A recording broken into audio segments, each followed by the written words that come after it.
আমরা তাদের বাপ চাচা দাদা, আমাদের তো ছেলে ওরা, তো ওরা যদি বদলে যেতে পারে আমরা বদলে যেতে পারবো না? বিশ্ববিদ্যালয়ের নির্বাচন বার্তা দিয়েছে, তারা বলছে হোক পিতা ও বড় ভাইরা, আমরা বদলে গেছি, তোমরা বাংলাদেশকে বদলে দাও।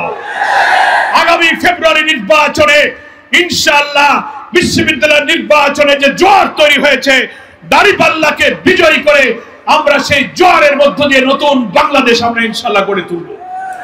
অসীম ধৈর্য ধারণ করতে হবে, কোনো উস্কানিতে পা দেওয়া যাবে না। সমালোচনা অনেক হবে।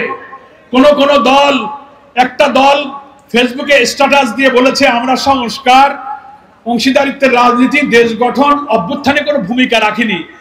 আরে বাবা, তোমরা নতুন ছাত্রদের দল, রাজনীতিতে জামাত ইসলামের সাথে পাল্লা দিতে গেলে আরো বহু দূর যাইতে হবে। জন্ম নিয়েই বাপের সাথে পাল্লা দিও না। একটা বুড়ো মাজা কুজো করে রাস্তা দিয়ে হেঁটে যাচ্ছে, মাজা কুজো হয়ে গেছে, লাঠি হাতে। একটা যুবক ছেলে এসে বলতেছে, ও বুড়ো, তোমার মাজা এত কুজো হয়েছে কেন?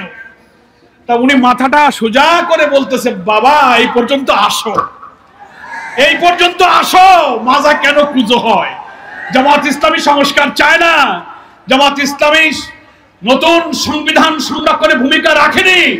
ঐক্যমত্য কমিশনে লিখিত ভাবে ৬টি সংস্কার কমিশনে আমরাই পূর্ণাঙ্গ রিপোর্ট দিয়েছি, অথচ নতুন গঠিত ছাত্রদের একটি দলের নেতা দুঃখজনক স্ট্যাটাস দিয়ে এই সমালোচনা করেছেন।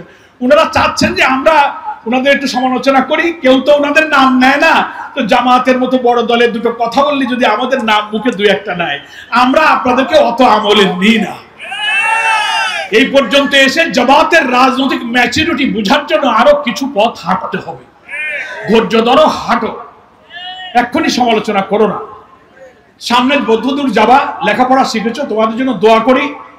২৪শে জুলাই গণ অভ্যুত্থানে তোমরা অনেক ভূমিকা রেখেছো, অনেক আত্মদান, তোমরা জুলাই যোদ্ধা, তোমাদের প্রতি আমাদের শ্রদ্ধা এবং দোয়া থাকবে।